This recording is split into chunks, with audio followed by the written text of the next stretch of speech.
Assalamualaikum warahmatullahi wabarakatuh. Waalaikumsalam warahmatullahi. Alhamdulillah. Hari ini sama-sama kita panjatkan puji beserta syukur pada Allah, yang mana pada malam hari yang berbahagia ini kita masih diberi nikmat kesempatan setelah selesai kita sholat fardu isya secara berjamaah dan dilanjutkan sholat sunnah rotib. Semoga pertemuan kita ini mendapat rahmat dan ridho daripada Allah Subhanahu wa taala. Selawat dan salam marilah kita sampaikan kepada junjungan Nabi Muhammad SAW dengan mengucap Allahumma shalli ala Muhammad wa ala ali Muhammad. Baik bapak-bapak, ibu-ibu serta saudara sekalian, untuk tidak memperpanjang kalimat, marilah kita persilakan kepada Al-Mukarram atau Ustaz kita, yaitu Bapak Ustaz Saifullah SPDI, yang mana beliau adalah imam besar Masjid Ar-Rahman Pekanbaru. Kepada Ustaz Al-Mukarram kami persilakan dengan segala hormat.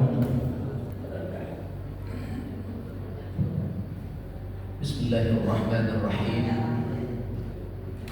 Assalamualaikum warahmatullahi wabarakatuh. Waalaikumsalam warahmatullahi wabarakatuh. Alhamdulillahilladzi hamdan katsiran thayyiban mubarakan fihi. Asyhadu an la ilaha illallah wahdahu la syarika lah. Wa asyhadu anna Muhammadan 'abduhu wa rasuluhu la nabiyya ba'dah. Rabbi ishrah li sadri wa yassir li amri wahlul 'uqdatam min lisani yafqahu qawli. Faqala Allah Ta'ala fil Qur'anil Karim, A'udzu billahi minasy syaithanir rajim. Bismillahirrahmanirrahim. Wa'lamu anna fiikum Rasulullah law yuti'ukum fi kathirin minal amri la'anittum walakinna Allah habbaba ilaykumul imana wa zayyanahu fi وكره إليكم الكفر والفسوق والعصيان وجعلنا من الراشدين. صدق الله العظيم. Al-Hujurat ayat yang ke-7. Para alim, para tuan guru, pengurus masjid Nurul Iman, orang tua kita Masjid Nurul Falah. Nurul Falah. Hadirin wa hadirat sidang jamaah majelis yang dimuliakan Allah Subhanahu wa taala. Bersyukur kita kepada Allah ala qudratihi wa iradatihi. Malam ini kita diberikan waktu, diberikan kesempatan oleh Allah taala untuk hadir di tempat yang mulia, di waktu yang mulia, insyaallah bersama orang-orang yang dimuliakan oleh Allah Subhanahu wa taala. Amin. Bersalawat dan bersalam kepada baginda Rasulullah sallallahu alaihi wasallam. Allahumma salli ala sayyidina Muhammad wa ala alihi wa ashabihi ajma'in. Bapak Ibu yang dimuliakan Allah Subhanahu wa taala, semua kita memiliki iman. Akan tetapi kadar dan derajat keimanan kita tidak sama. Tapi saya menyaksikan bapak-bapak ibu yang hadir ini imannya sudah mantap-mantap semua. Maka malam ini Bapak Ibu izinkan kami mengundang di sini guru-guru hebat, guru-guru luar biasa. Maka izinkan kami mengulang-ulang yang mungkin apa yang pernah terulang oleh para guru-guru kita untuk kita sampaikan pada malam yang mulia ini. Bagaimana menentukan apakah kemudian keimanan kita ini sudah sampai untuk mampu merasakan kelezatan dan kenikmatan sebuah iman? Tidak semua orang Bapak Ibu yang merasakan kelezatan dan kenikmatan sebuah iman itu. Ada orang yang betul-betul merasakan nikmat iman itu begitu nikmat, sehingga kemudian ia sangat dekat dengan Allah Subhanahu wa taala. Atau ada orang yang kemudian terkadang imannya terasa nikmat, terkadang terasa pahit. Bagaimana mengukurnya? Ada beberapa rumus yang kita ingin sampaikan malam ini, Bapak Ibu yang dimuliakan Allah Subhanahu wa taala.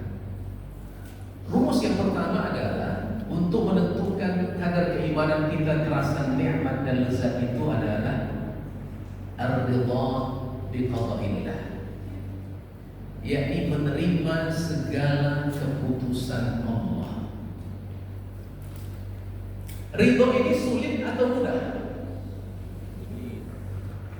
Kalau ditanya sulit atau mudah, maka tidak semua orang yang sampai kepada ridho dalam apa yang diputuskan Allah. Sebab ridho ini berkaitan dengan ujian yang Allah tetapkan kepada diri kita. Apakah ujian itu bentuknya nikmat atau bentuknya musibah? Harus ridho Bapak Ibu. Ada orang diberikan ujian nikmat, tetapi mereka seakan-akan tidak ridho dengan nikmat Allah itu.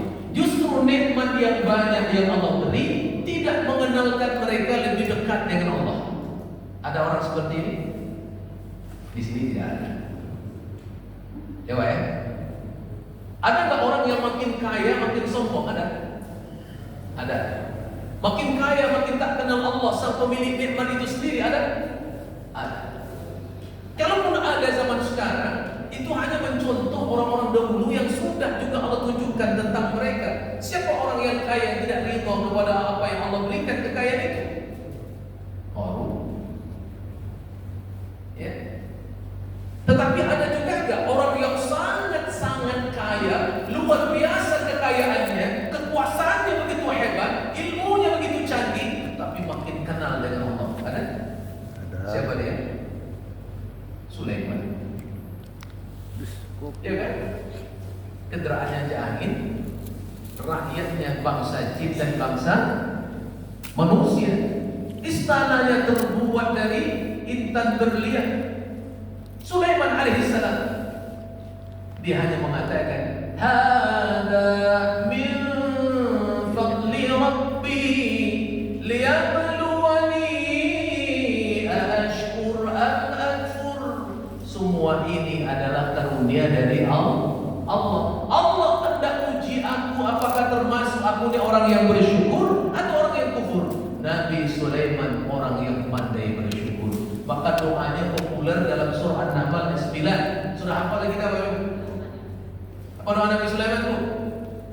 Rabbi awzi'ni an ashkura ni'mataka allati an'amta 'alayya wa 'ala walidayya wa an a'mala salihan tarda wa adkhilni bi rahmatika fi 'ibadika as-salihin. Itu doa Sulaiman tentang bagaimana membuktikan bahwa dia ridha dengan kekayaan yang Allah beri, lalu kemudian ia mengenal sang pemilik nikmat yang Allah Subhanahu wa taala. Maka semua kita pasti diuji, namun ujian kita tidak sama. Ujian saya dengan ayah tak sama. Ujian bapak dengan ibu tak sama. Tetapi sama-sama diuji. Iya, sama-sama diuji, tetapi ujiannya tidak sama. Yang penting sama-sama diuji. Maka oleh karena itu ujian itu sebagai penentu untuk meningkatkan level keimanan mereka. Apakah mereka lulus dalam ujian atau mereka gagal untuk menerima keputusan Allah. Ahasiban nas ay yusraku ay yaqulu amanna wa hum la yuftanun. Tidak mudah engkau mengatakan beriman sebelum ujian itu Allah berikan kepadamu.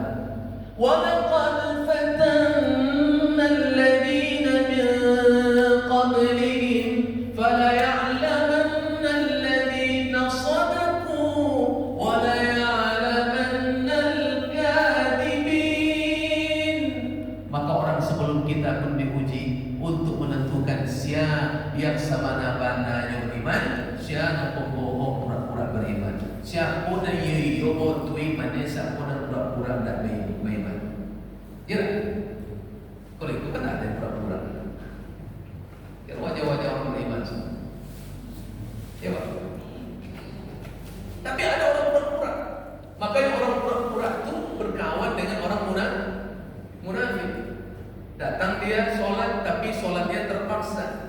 وإذا قاموا إلى الصلاة قاموا كسالى يراءون الناس ولا يذكرون الله إلا قليلا. Nah, ini orang-orang pura-pura beriman. Ya, kita diisyarah tidak. Ini orang-orang lulus. Cuman ridho nggak dengan ujian Allah? Karena Allah, kami sama-sama berangkat haji kemarin. Nah, beliau ini guru hidup, ya Bapak. Kata Allah, kami ditakdirkan membimbing 216 jamaah kemarin. Ya, di KBU Mandiri bergabung dari kloter 3 BTH Batam penerbangan pertama dari Riyadh. Ya Bapak Ibu, kata Allah, mungkin Bapak Ibu sudah dengar, tahun ini ujian hajinya cukup luar biasa. Ya Pak ya. Singkat cerita, saya ingin menjelaskan tentang bab ridho ini, dan saya mengambil ibrah kepada seseorang yang saya ungkapkan kisahnya dalam kesempatan ini. Boleh Bapak Ibu? Baik. Ketika kami sampai di kota Madinah, aman, tidak ada ujian. Satu hotel, semuanya sempurna. Ketika kami sampai di kota Mekah, sekitar jam 4:30 dini hari, proses-proses ya karena kredit, kemudian Bapak Ibu baru sekitar pakai subuh, selesai sarapan, baru kemudian kita melaksanakan umrah tawaf qudum, yakni haji tamattu yang dilaksanakan. Kami belum tahu ada ujian. Sepulang dari melaksanakan umrah, balik lagi ke hotel, barulah kami tahu bahwa terjadi ujian. Apa ujiannya? Bahwa kloter ini terbagi kepada 4 hotel. Ya Pak ya? 4 hotel. Walaupun tak banyak yang terpisah, tapi cukup membuat ya banyak hal yang tidak menerima. Ada 4 kategori yang teruji. 1, orang yang mutasi dari daerah kepada daerah lain. Ini karena ujian. Yang kedua adalah porsi cadangan yang keluar mengambil cadangan. Nah ujian. Yang ketiga adalah pendampingan mahram, kena ujian. Yang keempat adalah porsi pengganti. Orang tua yang meninggal, menggantikannya siapa? Anak-anak. Maka anak ini terpisah dari maknya. Maknya berada di hotel kami, anaknya terpisah jauh dari hotel di mana kami tinggal. Kira-kira kalau seandainya Bapak Ibu yang diuji seperti itu, protes atau marah? Protes. Apa beda protes dengan marah? Hah, bersama? Belum tentu Pak. Beda Pak ya? Pak, saya tak terima Pak. Protes. Marah. Iku aduh tidak selesai. Boleh nih? Nunjukkan Pak. Siapa yang ditunjuknya boleh jadi? Oh pemerintah, oh ini, itu boleh marah. Saya cuma mengingatkan jamaah, Bapak Ibu, bagaimanapun di servisnya haji itu, dia akan tetap ada ujiannya. Kenapa? Karena surga itu nggak bisa dibeli dengan harga murah. Maka kita akan diuji di sana. Maka kenapa Allah mengatakan orang yang berhaji itu, fala rafas wala fusuq wala jidala fil hajj. Karena adanya ujian itulah maka penentunya jangan berkata jorok, jangan berbuat maksiat, jangan suka berbantah-bantah. Orang kalau tensinya sudah naik, ngomongnya lembut atau keras. Bapak lagi marah sama ibu, ngomongnya sayang, gitu. Enggak. Itu gak berang namanya. Jadi bapak kalau marah manggil ibu itu siapa Pak? Yayang. Oh ya. Aku marah juga ini hebat dong marah orang di situ ya Pak ya. Masih berang tuh ya yang dia pakai dan pelajaran mau jadi. Di mana letak rumusnya? Masya Allah. Oh namo ya. Namo Yayang. Apa dipanggil guys? Namo ya. Ya Allah. Maka saya ingatkan. Nah akhirnya Bapak Ibu, karena resikonya ada. Kalau ini tak mau pindah, 2 yang tidak dia dapatkan. 1 tak dapat bed tempat tidur, yang kedua tak dapat jatah makan.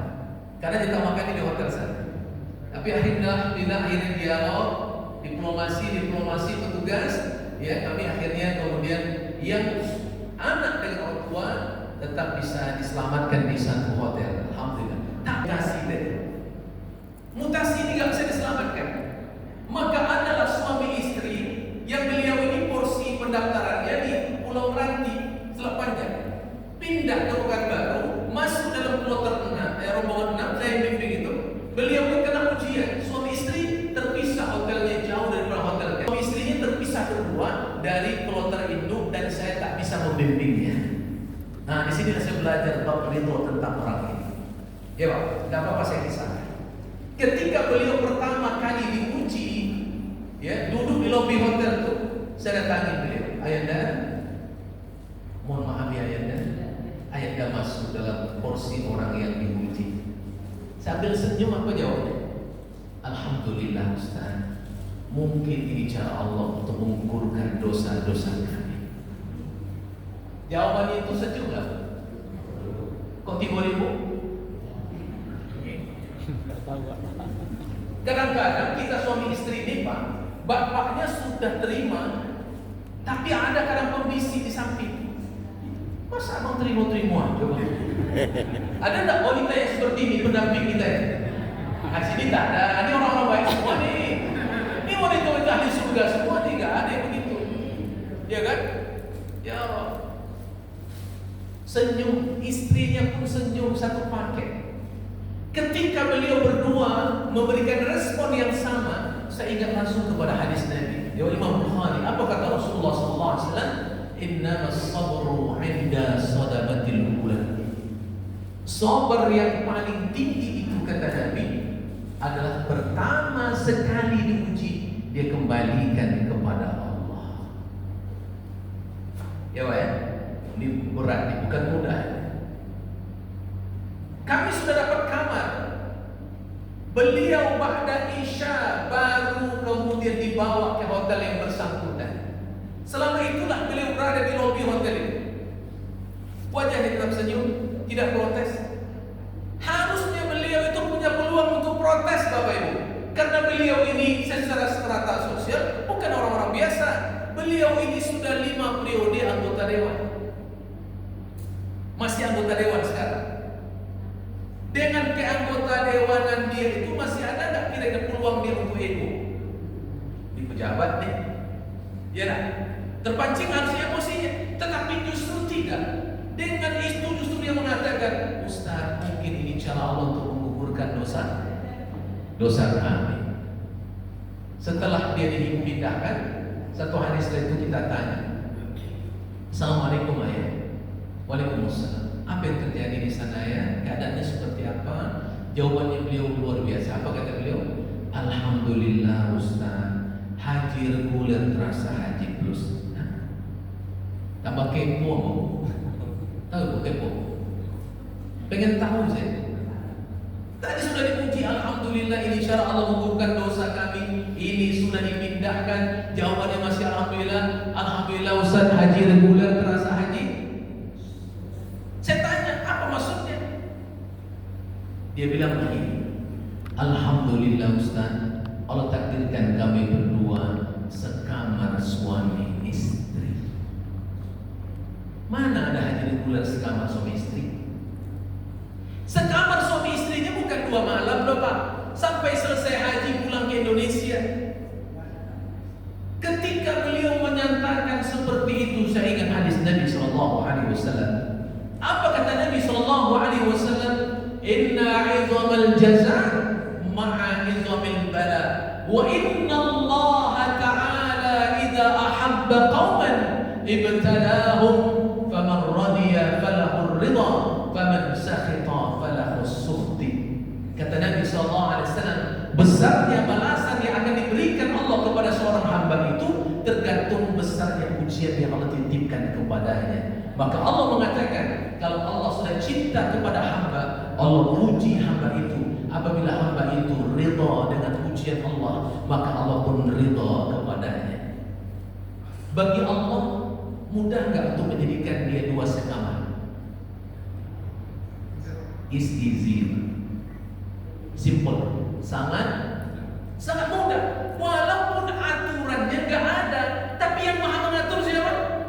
Allah. Kalau Allah yang maha mengatur, dia ridha kepada hambanya. Apa saja yang Allah ingin buat terjadi dalam kehidupannya. Masya Allah. Saya betul-betul belajar kepada orang ini. Sampai saya sampaikan kepada Ayanda, Ayanda izinkan kisah ini, ibrah ini saya ceramahkan kemana-mana.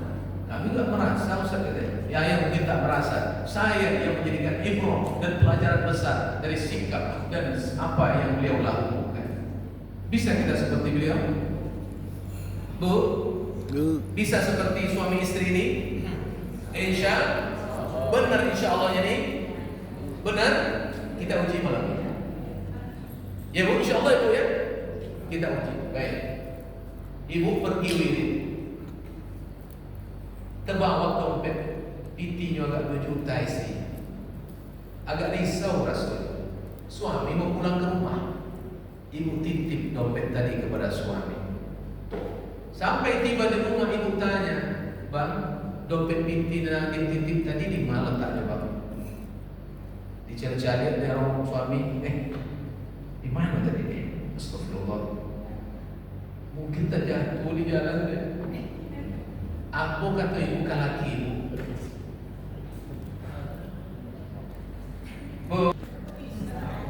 Apa? Tadi yang insya Allah ngomong begini. Astagfirullah ya Bang ya. Terjatuh Bang. Iya, ibu cari Bang. Kalau kan rezeki awaknya tidak akan hilang tuh Bang. Tapi kalau tidak akan rezeki awak, awak pulangkan ke Allah. Mungkin sedekah ampunan kurang Bang. Itu jawaban ibu. Ya. Tadi katanya jadi itu. Insya Allah. Atau ibu mulai tinggi suaranya. Abang maksud tadi kan titip ke abang tuh saya piti itu hilang. Kini abang mana bilang piti itu? Itu nak kalimatnya. Yang pertama atau yang kedua?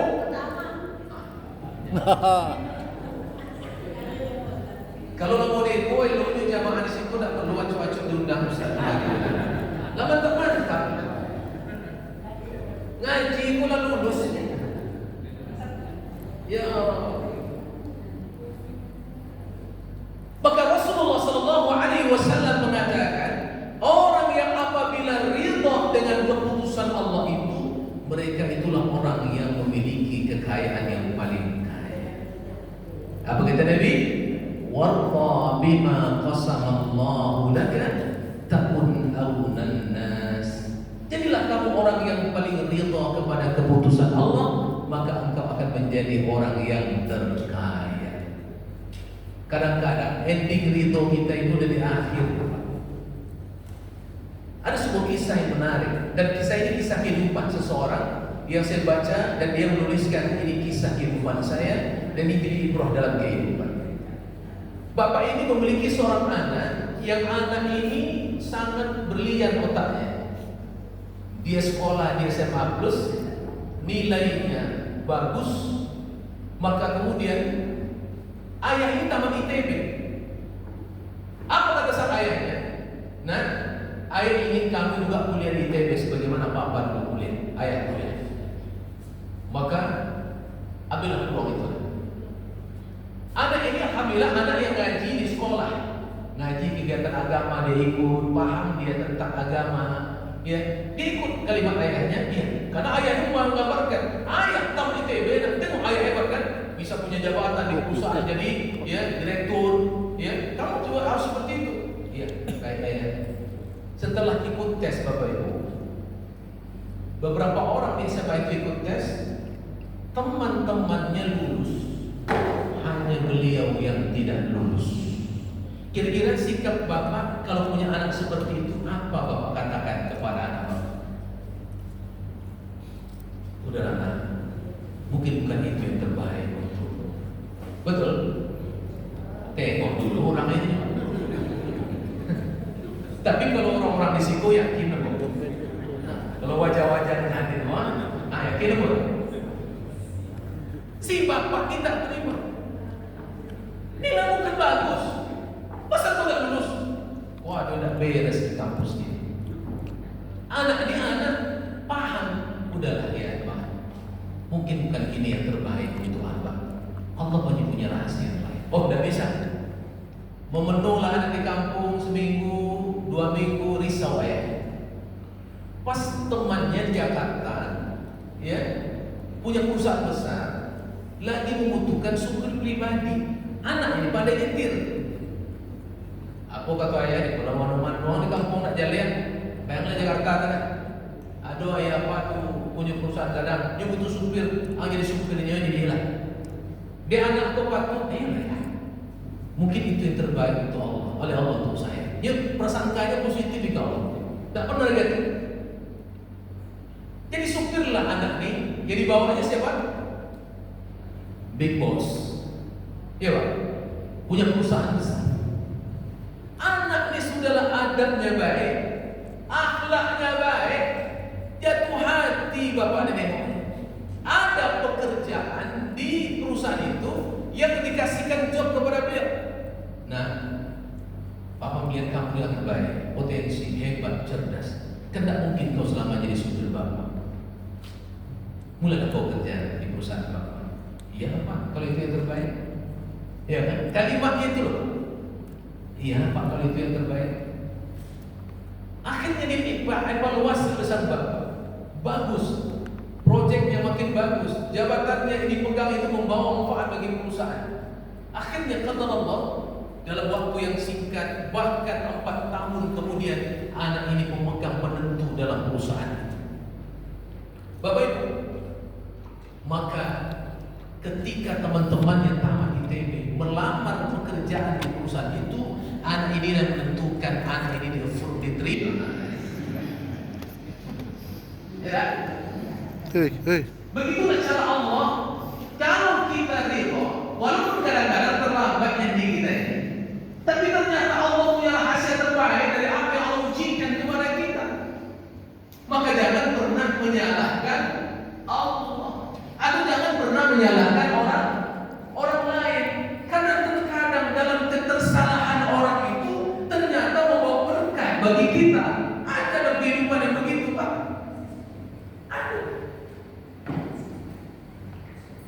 Saya tadi pagi dipanggil habis imam subuh, ada mantan asisten di kota Pekanbaru, saya nggak sebut nama. Saya ini diangkat ke Jakarta itu karena saya termuak, ya tidak sesuai dengan proporsional apa yang harus menjadi kerjaan beliau.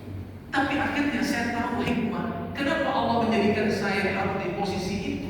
Ternyata Allah telah merencanakan posisi jauh lebih tinggi, dan justru dia sebagai seorang mengevaluasi pekerjaan gubernur, bupati se-Indonesia itu apa namanya?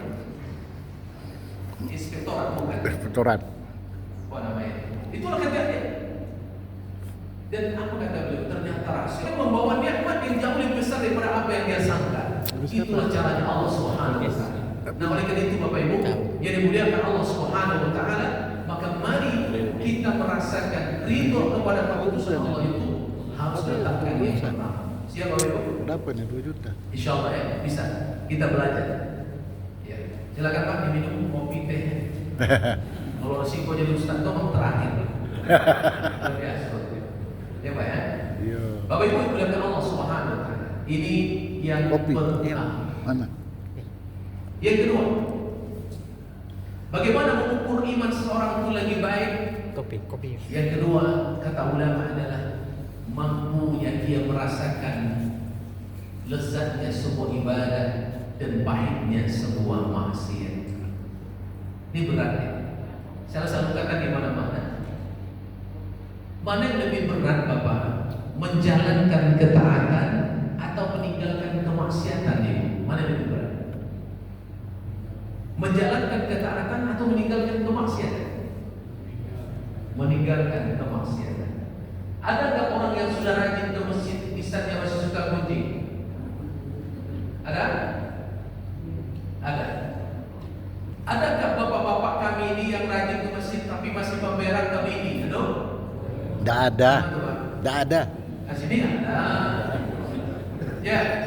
Adakah ibu-ibu yang rajin majelis taklim tapi masih suka pemarah kepada suami? Nggak ada. Nggak ada. Sini tak ada. Nggak ada. Pokoknya nama elok di situ. Yang buruk-buruk tak ada. Bapak Ibu muliakan Allah. Berat. Orang yang sudah mampu merasakan manisnya sebuah ketaatan, dia rugi kalau tidak mengambil peluang. Makanya kalau dia terdengar azan atau sebelum mendengar azan subuh itu tidak datang dia ke masjid, rugi rasanya. Kalau umat kita mampu merasakan nikmat itu, Pak, masjid-masjid kita ini penuh nggak ya? Penuh.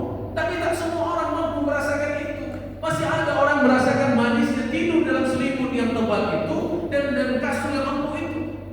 Padahal Nabi SAW sudah mengatakan, "Basyiril masaina fi dzulami bin nuri tammi yaumal qiyamah." Beri kabar gembira siapapun yang keluar dalam kegelapan malam, yang subuh dimaksudkan oleh Nabi, mereka akan mendapatkan cahaya yang sempurna nanti di akhirat. Macam itu kesempurnaan subuh mendatangi berjamaah itu subuh itu, Pak. Tapi orang tak tergiur semua. Kenapa? Karena tak manisnya terasa iman. Kalau sudah manis terasa iman, Pak, baca Quran ini. Tetapi godaannya juga hebat. Baca Quran ini bukan mudah, Bapak Ibu. Guru saya pernah mengatakan begini, kalau engkau payah tertidur, kaulah bacalah Quran, ntar lagi kau ngantuk. Tapi kalau kau payah menahan kantuk, kau buka handphone, maka kau tak akan ngantuk. Iya tuh, Pak. Coba, ya, bawa baca Quran coba, layu atau tapi layu atau coba buka handphone, layu tak? Enggak. Lalu. Makanya Allah mengatakan sendiri, فَإِذَا قَرَأْتَ الْقُرْآنَ فَاسْتَعِذْ بِاللَّهِ مِنَ الشَّيْطَانِ الرَّجِيمِ. Kalau kau hendak baca Quran, maka berlindunglah dari godaan syaitan yang terkutuk. Kenapa? Syaitan tak suka dia orang baca Quran. Syaitan tak suka didengarkan orang baca Quran, maka diganggunya. Gitu. Tapi kalau iman sedang lezat itu, Pak, baca Quran itu nikmat. Satu juz itu berjuang memang, tapi dia sampai satu juz satu hari, itu luar biasa. Kenapa? Kalau tidak merasakan manisnya ketaatan, berat terasa untuk membuktikan ketaatan di hadapan Allah Subhanahu wa taala. Sebaliknya, kalau orang sudah mampu merasakan manisnya ketaatan, dia akan mulai bisa merasakan pahitnya sebuah kemaksiatan. Dosa itu, Pak, kalau dipandang oleh hawa nafsu, nikmat atau pahit? Manis atau pahit? Manis. Oh, manis, Pak. Mohon maaf, Pak. Menengok bini mengancak itu nikmat atau enggak? Iya, Pak. Pahit. Nikmat sekali atau nikmat saja? Oh, pakai nikmat sekali. Nikmat sekali. Iya kan? Boleh atau tidak? Boleh-boleh aja. Makanya Pak, istilah kata orang tua kampung dulu, nampak anak orang tak pernah anak orang, nampak bini orang. Oh itu ya Pak ya. Allah. Makanya dalam Quran, Bapak Ibu, Allah kisahkan tentang orang-orang yang mampu merasakan pahitnya sebuah maksiat. Iya. Dan yang paling fenomenal dalam kisah yang kita dengar itu adalah kisah yang Allah sebutkan dalam surah Yusuf. Yang nabinya namanya Nabi Yusuf, yang Allah sebutkan nama surahnya surah Yusuf. Apa kenikmatan yang sangat lezat oleh hawa nafsu, tetapi Yusuf menolaknya dengan iman yang dimenangkan. Berat itu, Pak. Wanita ini bukan wanita biasa bagi Yusuf. Wanita ini wanita luar biasa dalam kehidupan Yusuf. Kenapa luar biasa? Dari kecil bayi dibesarkan, dari kecil lagi, bukan bayi, dari kecil anak-anak dibesarkan itu. Yusuf alaihissalam dalam kasih sayang yang sempurna, diangkat menjadi seorang anak dalam istana yang penuh kemewahan. Tapi tumbuh Yusuf menjadi remaja, tumbuh menjadi seorang gagah perkasa. Cinta kepada anak berubah menjadi cinta kepada kekasih. Jatuh hati dibuang ke anaknya. Ya tak? Iyalah. Dicukup aja ya. So, angnia mau kau dengar hendak basuh kampungnya memperkosa bukan memperkosa atau mengerjakan anak tirinya. Terdengarlah oleh wanita-wanita di Mesir, maka wanita-wanita Mesir itu ceritanya mengunjungkan istri raja. Mengunjungkan dulu ibu peladu zaman dulu. Jadi kalau ada ibu zaman kini mengunjung meneruskan generasi dulu itu. Tapi si kunak tu. Elok saudara. Ya. Makanya terdengar kepada istri raja bahwa dia dikunjungkan. Kali aku kunjung aku aja di orang boleh mencari musuh kemudian orang. Pengawal, kalian siapkan jamuan yang paling nikmat dan lezat. Undang wanita-wanita yang mengunjungkan saya ke istana supaya tahu rasa. Berapa beli kemarin? Iyalah.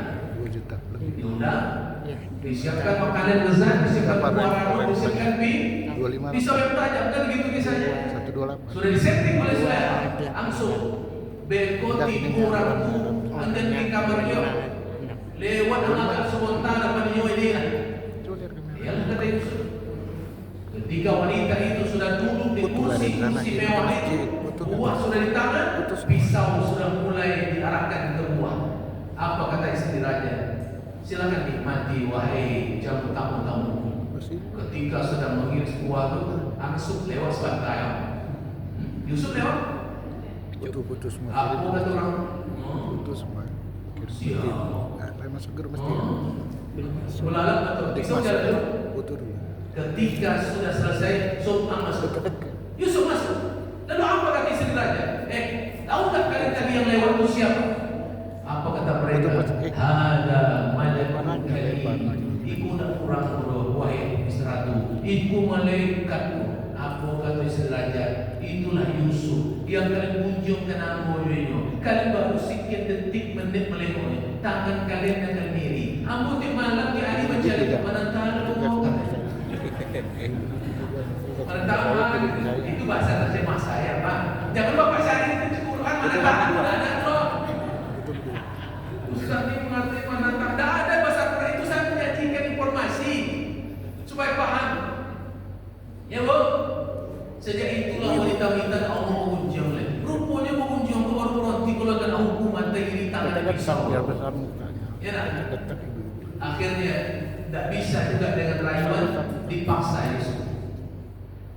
Pertanyaannya Pak, kau timbul awak di kurung batu nyuancok datang buang bajaso kau. Diajaknya selaman itu. Gimana Pak, kue atau loyo Pak? Tidak boleh menjawab itu. Ya Pak ya. Maka ketika pintu sudah ditutup, di dalam kamar itu ada patung. Jadi wanita ini menutup mata patung itu dengan kain. Masukkan nomor. Ditutup mata patung. Yusuf nengok, apa kata Yusuf? Kenapa kau tutup mata patung itu yang dia tidak bisa melihat apa yang kau kerjakan? Kenapa kau tidak menutup mata Allah dari apa yang kau rencanakan? 13. Gitu, kata Yusuf. Namun wanita ini udah naik pitam tak tahan. Iya Pak. Yusuf datang mengganteng. Nyopot dari Yusuf. Sebetulnya Bapak Ibu, sebagai laki-laki normal, Yusuf itu mau atau tidak Pak? Siapa yang mengatakan? Yang mengatakan mau bukan saya, bukan kita, Allah. Wa laqad hammat bihi wa hamma biha laula an ra'a burhana rabbih. Sebenarnya walaqad hammat bihi, ya, wanita ini mau kepayang kepada Yusuf. Wa hamma biha, Yusuf sebenarnya tetapi Allah menjaga Yusuf dengan iman, maka dia rasakan pahitnya sebuah kemaksiatan. Maka Yusuf dikejar Bapak Ibu. Ya. Maka Al-Quran mengatakan, wa in kana qamisuhu qudda min qubulin fasadaqat wa huwa minal kadhibin. Kalau baju yang robek itu di depan, wanita ini berarti pembohonglah Yusuf. Berarti kalau Robek dapat yang memeluk siapa? Mohon maaf nih, ini harus diperagakan. Yang meluk ini siapa? Lihat dia sini. Yusuf. Maka wanita ini menolak, melepaskan pelukan Yusuf, dia tarik baju Yusuf. Gitu. Ini cara menyanyi gitu. Maka Kirim ke kawan. benarlah Banyak. wanita ini pembohonglah Yusuf.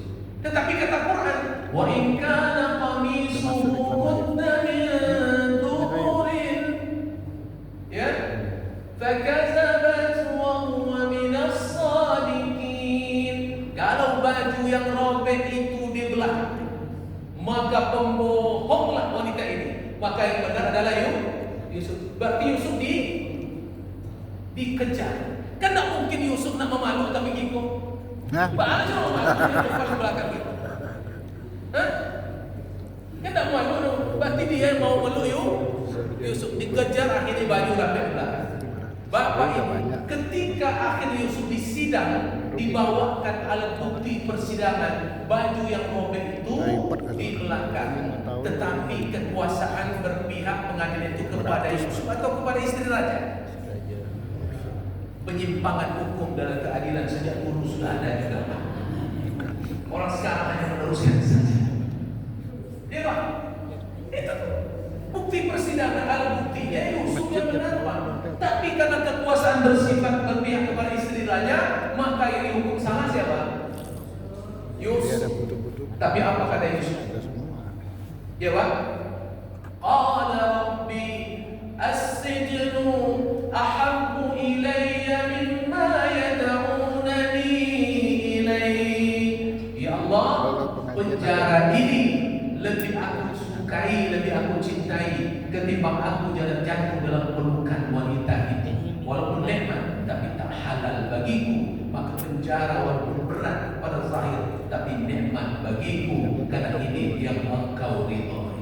Hitam dengan bentuk. Boleh atau tak? Maka inilah yang disebut dengan pahitnya kemaksiatan. Peluang ada, tetapi dia tak mau. Pak, kami ini kan alhamdulillah kepada Allah. Ya karena pembimbing haji 10-20 hari setelah pulang haji, bimbing jamaah umroh lagi. Baru pulang kami sebelumnya lagi. Insya Allah tanggal 9 September berangkat lagi. Ya, insya Allah. Ya Bapak Ibu, membimbing jamaah haji umroh itu bukan berarti tak ada ujian. Ada ujiannya Pak. Kadang jamaah itu modelnya macam-macam. Apalagi yang berangkat itu janda muda.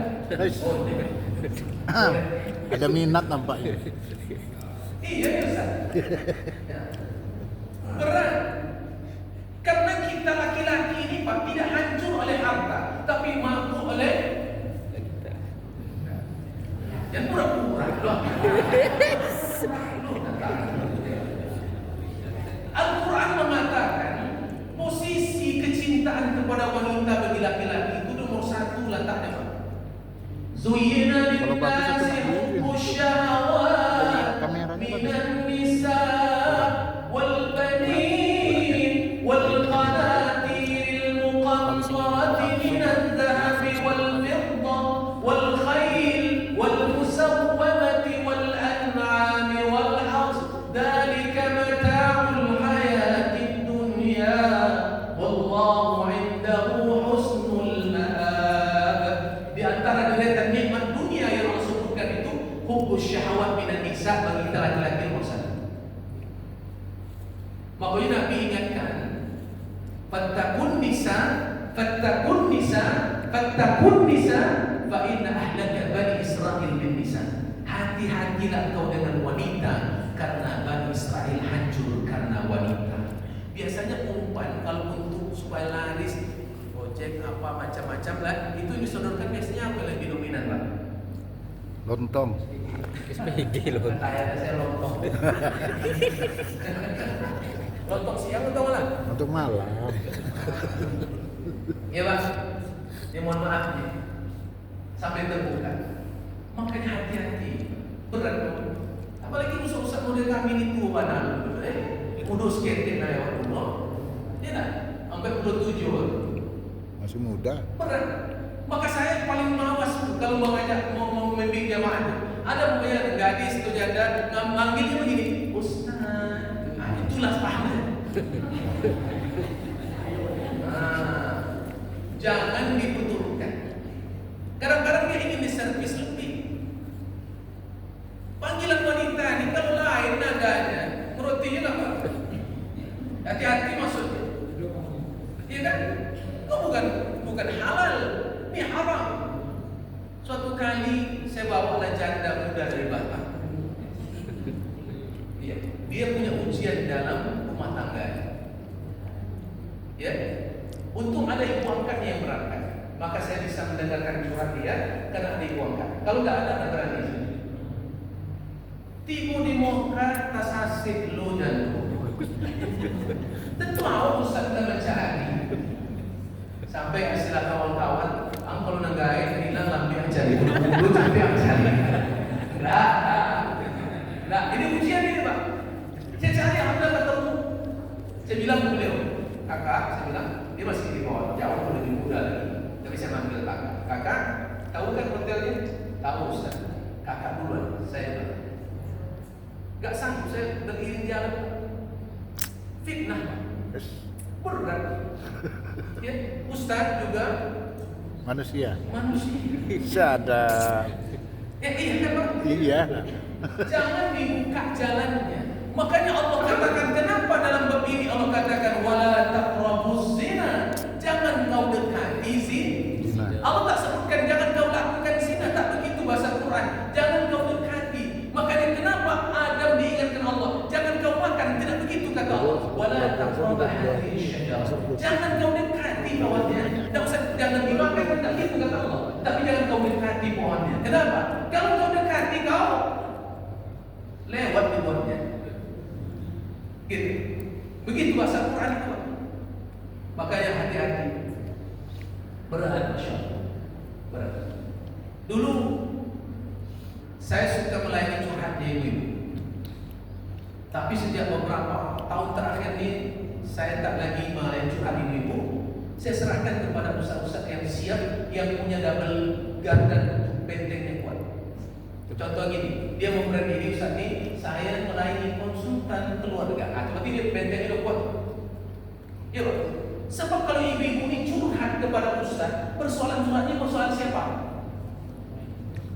Bu, kalau ada ibu-ibu curhat, biasanya sering dominan curhatnya tentang siapa? Bapaknya. Tentang rumah tangga. Iya Pak. Saya ketika pindah ke Pekanbaru 2012, saya lama di Pelalawan, jadi imam masjid PT RAPP 10 tahun. Lama. Ya. Lalu kemudian sama istri kami keluar membuka usaha. Dan usaha itu sekarang ada di Jalan Paulus, namanya Miso Pak Imam. Dan sekali lagi ditambah sekarang siangnya namanya Rumah Makan Putra Kampar. Ada asam pedas bawang, ada ikan patin, ada ikan slice, ada ikan pantau, ada serba kampar. Nah, saya bukan promosi, Pak, hanya setahu saja. Saya setahu bukan promosi, Pak. Memberi informasi. Iya. Apa katanya? Bapak Ibu mulakan Allah. Lalu saya berguru kepada seorang ustaz, beliau SMA, dapat Mesir. Apa kata beliau kepada saya? Ustaz pindahlah ke Pekanbaru. Insya Allah, kalau Ustaz pindah ke Pekanbaru, rasanya menurut saya tak akan sulit kali. Apa itu Ustaz? Usaha saya di Pelawan, saya dapat dipuji. Saya bukan setahun usaha itu di Pelawan, saya dipuji gitu ya. Kedai saya di Mading, orang banyak pujiannya. Saya pindah itu rasanya belum mau jualan lagi, pokoknya pindah aja dulu. Pokoknya Ustaz cari bersih, pokoknya hidup Ustaz. Kenapa Ustaz? Ustaz ngaji bisa dikit gitu ya. Suruh imam bisa dikit, suruh ceramah bisa dikit. Nah, dikit-dikit ini bisa modal. Ya, kata beliau gitu. Iya, siap Ustaz. Saya ikuti apa yang diasalkan beliau. Saya ikuti ceramah beliau. Akhirnya ketemu sebuah masjid yang kosong imamnya, jamaahnya suruh saya imam. Langsung kata sekolah itu, nah Ustaz di situ aja lah Ustaz. Biar kami carikan rumah. Pucuk di situ. Bulan tiba.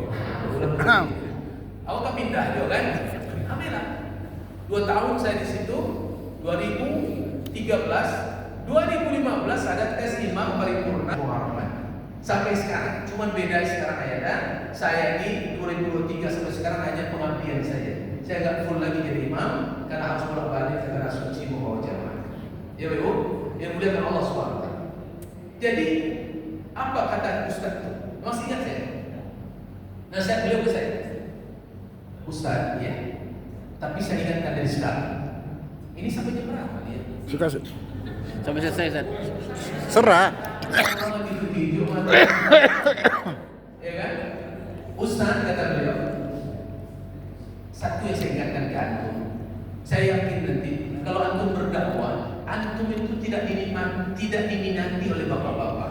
Bisa. Yang banyak peminatnya ibu-ibu. Alamak. Maksudnya apa? Majelis taklim. Iya.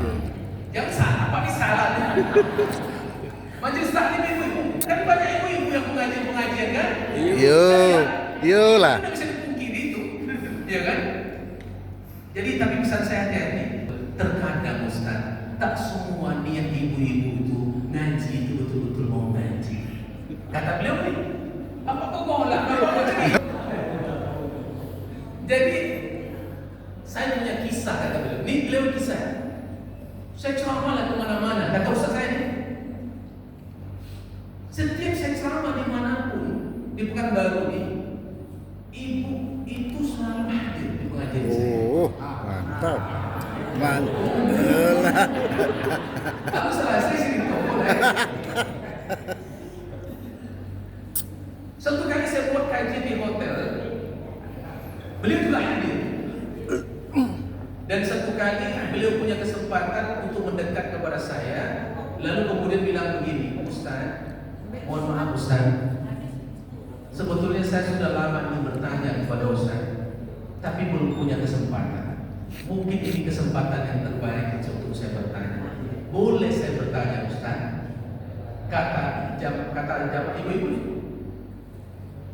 Kata Ustaz, boleh silakan ya Bunda. Ya.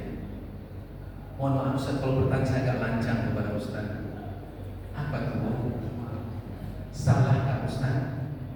Kalau ada jamaah yang mencintai Ustaznya. Itu pertanyaan. Ustaz ini enggak nih. Pertanyaan itu mungkin mencintai pengajiannya, mencintai yang lain. Tidak ada perasaan Ustaz itu. Maksudnya apa Bunda? Mohon maaf Ustaz. Saya ini karena Allah adalah janda, masih dalam pas iddah, dan suami saya meninggalkan harta yang sangat banyak Ustaz. Saya sudah lama merindukan imam itu seperti Ustaz. Iya. Baik. Kalau Ustaz mau, aku siap jadi yang kedua. Aku kata Ustaz, kamu umroh beliau. Ustaz, rancang Ustaz. Iya rancang. Sampai mengkritik aku kata Ustaz. Ikut ujian aku. Ustaz kau tak punya anak takdir Allah. Diuji. Apa kata si ibu ini? Kalau Ustaz mau, saya siap transfer uang 250 juta untuk biaya pernikahan kita. Aku tak bergerak-gerak Ustaz. Untung iman saya masih kuat Ustaz. Tapi setelah harus saya bilang kepada beliau, Ibunda, mohon maaf, saya sudah punya istri dan saya tidak mau mengkhianati istri saya. Sejak itunya ibu pengajian yang boleh sih. Itulah. Aduh, yuk, boleh. Nah, itu pengalaman guru saya. Makanya kita ingatkan hati-hati ya tuh kalau berdakwah nanti, ya kan, harus dikuatkan imannya. Sebab fitnah kita laki-laki ini wanita kata. Ini kan pengalaman. Pakai dulu. Saya pernah melayani curhat ibu-ibu. Saya kena fitnah di situ, fitnah aja di situ kena. Makanya saya nggak berani lagi. Kenapa? Kadang-kadang iman kita dinaik itu turun. Takutnya itu perangkap nanti kepada hal yang tidak baik. Ya Pak, curhat apa ibu ini bilang? Ustaz, boleh bertanya? Boleh. Berikan saya solusi Ustaz. Apa tuh? Suami saya selingkuh Ustaz. Ya, saya ceritakan tak agama. Secara hukum, ibu punya hak untuk menentukan pilihan. Tapi kalau ibu bersabar dan berdoa, beritahu suami ibu berubah dan bertaubat, itu jauh lebih baik. Iya Ustaz, saya tetap mencintainya. Ya kan? 3 bulan saya nasihatin. Bulan ketiga dia bilang begini ke saya, Ustaz, mohon maaf, akhir saya tak bisa mempertahankan rumah tangga saya. Sabar ya Bu, mungkin Allah berikan jalan terbaik kepada ibu. Saya tidak lama, saya punya kirim foto dia yang paling cantik di WA-mu. Apa maksud lu? Aku udah tahu dah boleh. Jadi aku tanya lancar-lancar enak. Ini bahaya. Rupanya perempuan-perempuan ini kalau tak dapat perhatian dari suami, dapat perhatian dari si ustaz, berubah hatinya rupanya. Iya, ini berat ini. Ya kan? Makanya jangan dikatakan tak ada ujian, Pak. Tapi kita bertahan apakah pahitnya kemaksiatan atau manisnya sebuah kemaksiatan. Itu tergantung iman kita lagi, Pak. Ini berat. Nah, kalau ibu udah hancur dari apa-apa loh. Ibu kok silau matur mimpi banyak. Iya, Pak. Maka saya ngisi kemarin di sebuah perusahaan. Sampai perusahaan itu bilang, saya mau lebih akbar nih, divisi ke saya. Tolong ingatkan Ustaz, bagaimana seorang istri menjaga kehormatan suaminya untuk tidak menyimpang perbuatan suami. Maksudnya apa? Baru saja perusahaan memecat beberapa manajer karena mereka ketahuan korupsi berjamaah. Dan PT itu masuk ke rekening bini satunya. Rupanya ibu-ibu itu kalau tahunya PT banyak masuk ke rekeningnya, nyutanyo atau tidak nyutanyo? Tidak aja Pak. Tidak. Kamu itu boy. Hah? Di sidang tuh, di pengadilan, kalian kan tahu bahwa uang ini bukan uang yang sah dari suami kalian. Kenapa kalian diam-diam saja? Rupanya istrinya ngompori suami. Makanya wanita ini hancur oleh harta. Ibu-ibu kalau arisan, pasti kalau ada ibu-ibu membeli tas baru, itu heboh di komen. Rancak tas ibu dari mana begitu? Dek, tas semua tuh heboh tuh. Iya, Bu? Jangankan tas semua leh, dapat jatah baju untuk wirid yang ibu ku beda cara menjahit, tamu rancak cara jahit. Itu dikepoin tuh ibu. Di main jadi rancak mana baju? Ini sama bahannya. Ibu bersih lah. Oh ya. Makanya wanita itu hancur oleh harta. Kalau wanita itu tak bersyukur, maka dia bisa membuat fitnah bagi suaminya. Maka kata Nabi, nikahilah wanita yang kaya. Siapa wanita yang kaya itu? Ketika bersyukur terhadap pemberian suaminya. Ya, aneh wajah-wajah bersyukur semuanya. Insyaallah. Karena banyak menuntut, karena Bu. Pokoknya apa-apa kau bodoh karena ibu-ibu kau aman di rumah. Ya, luar biasa. Maka oleh karena itu rasakan pahitnya sebuah kemaksiatan dan manisnya sebuah ketaatan. Yang ketiga, kita 3 poin saja malam ini. Apa tanda yang ketiga bahwa orang ini imannya mantap? Ya, yang ketiga adalah dia risau dengan umur yang masih tersisa. Masih ingat ayat Nabi? Ketika kita baru pulang pertama sampai ke tanah air, besoknya kami mendapatkan berita, inna lillahi wa inna ilaihi raji'un. Ayanda Haji Sumardi meninggal dunia. Saya tahu betul Haji Sumardi itu bapaknya paling kocak, umur sudah tua, kocak. Kalau melontar jumroh paling di depan, bahkan dia memvideokan jamaah di tawaf wada terakhir mau meninggalkan kota Mekah. Saya tanya beliau, ayah, ibu ini istrinya kurang sehat, mau didorong atau gimana? Apa kata beliau? Ustaz, biar saya yang mendorong, nggak usah lagi cari mendorong. Karena di waktu tawaf ifadah itu, dia didorong, dipedorong, tapi bukan bapak yang mendorong. Tapi ini saya yang mendorong. Bapak yang boleh tahu, sampai di sini dia meninggal dunia 1 hari setelah pulang haji. Saya bilang kepada beberapa jamaah, cemburu ya Bapak Ibu, kita melihat Ayanda Sumardi. Kenapa pula cemburu Ustaz? Baru sehari pulang, kok mabrur hajinya dan ilmu Allah. Itu seru gotong beliau.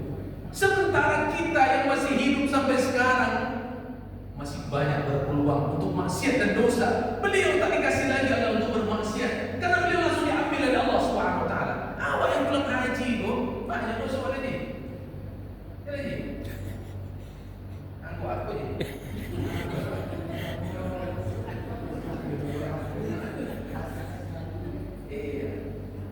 Makanya orang-orang beriman itu dia risau dengan sisa umur yang masih ada. Umur ini menambah dia elok bertambahnya atau menambah dia buruk? Kira-kira gimana?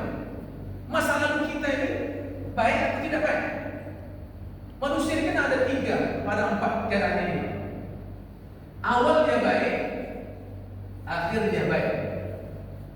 Awalnya baik, akhirnya tidak baik. Awalnya tidak baik, akhirnya baik.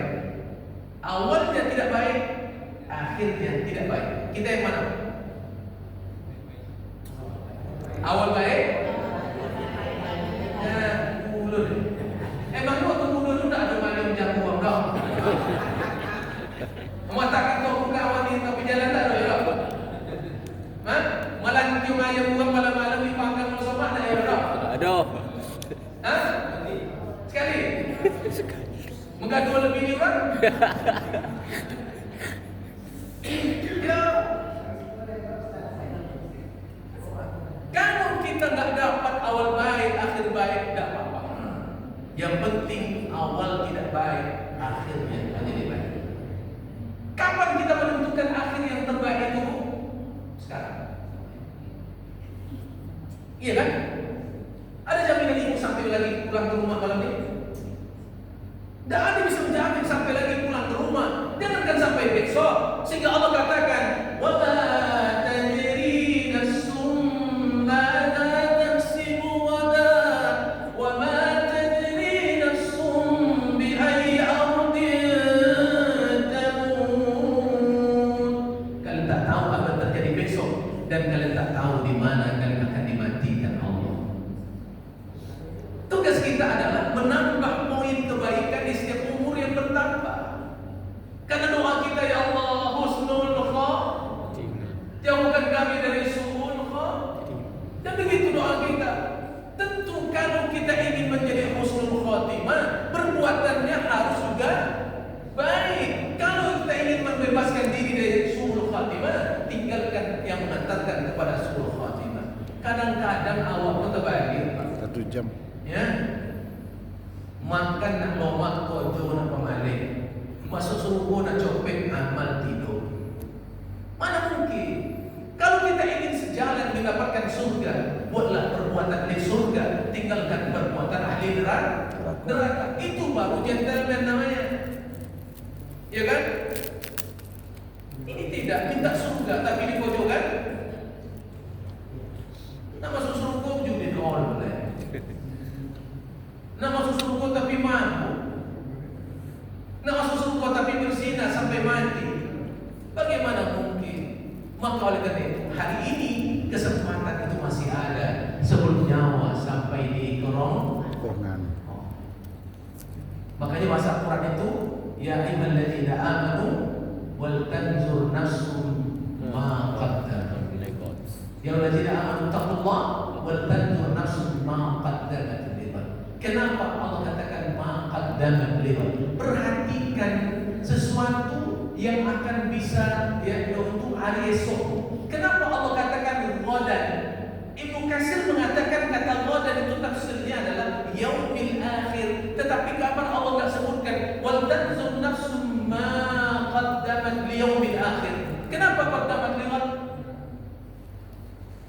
Keriban kita. Iya, Pak. Kalau Bapak sudah mati, ada lagi kesempatan Bapak beramal sendiri? Enggak ada, Pak. Untung kalau dari 3 tadi, sudah qadariyah, ilmu yang bermanfaat atau anak yang soleh. Kalau tidak ada itu, apa lagi kita harapkan? Berat. Maka oleh karena itu, umur ini harus dibayar dengan harga mahal. Karena besok belum tentu menjadi milik kita. Makanya selalu saya katakan, hidup ini seperti lembaran kertas, robek, robek, robek, robek. Lama-lama berapa lembar lagi yang tinggal? Sikit lagi, Pak. Kalau 50 ke 60, tipis lagi, Pak. Apalagi kalau sudah 60 ke 63, tambah tipis. Jangan pulang, ya lah itu.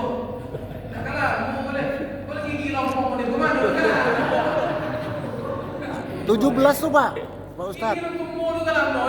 Baru 17. Pertumbuhan. Maka ini ayat-ayat Allah. Maka kadang-kadang saya bergurau gitu. Kalaulah malaikat maut itu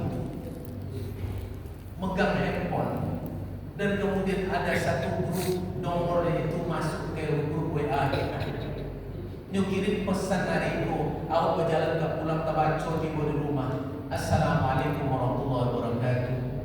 Pesan ini aku sampaikan dari Allah. Saya malaikat maut, usiaku sampai subuh besok.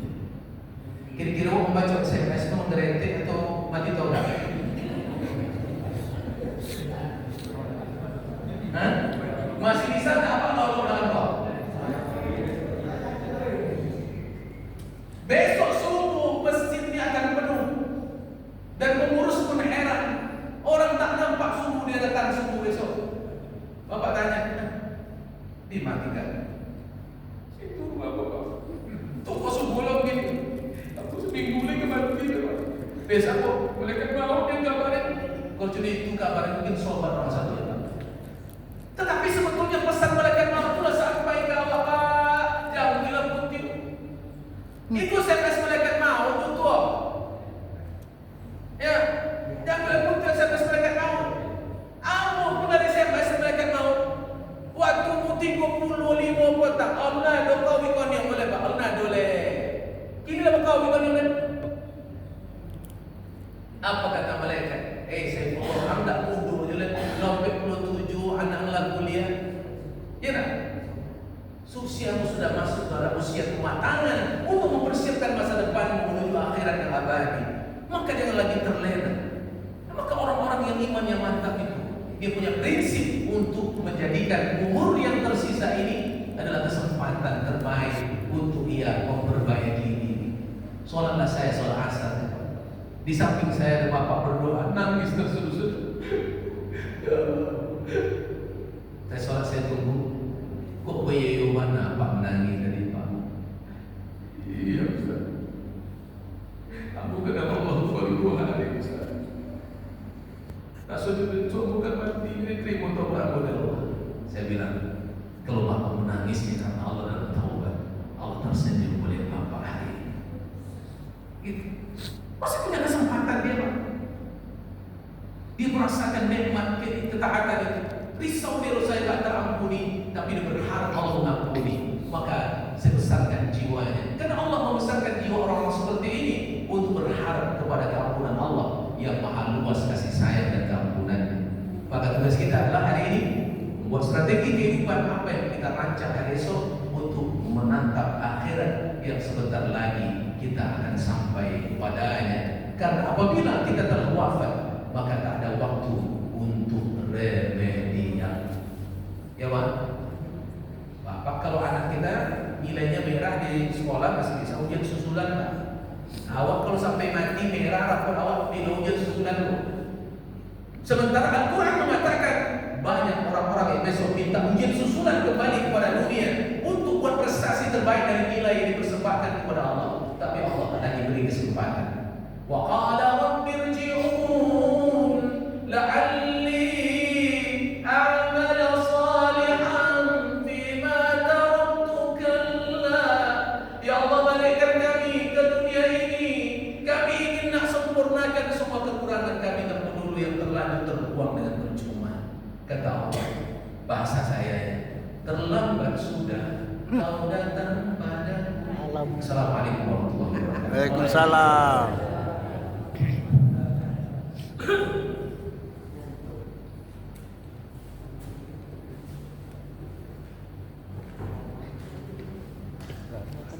Alhamdulillah, jazakallahu khairan Ustaz yang telah memberikan ceramah pembinaan. Semoga apa yang disampaikan tadi dapat kita aplikasikan dalam kehidupan kita sehari-hari.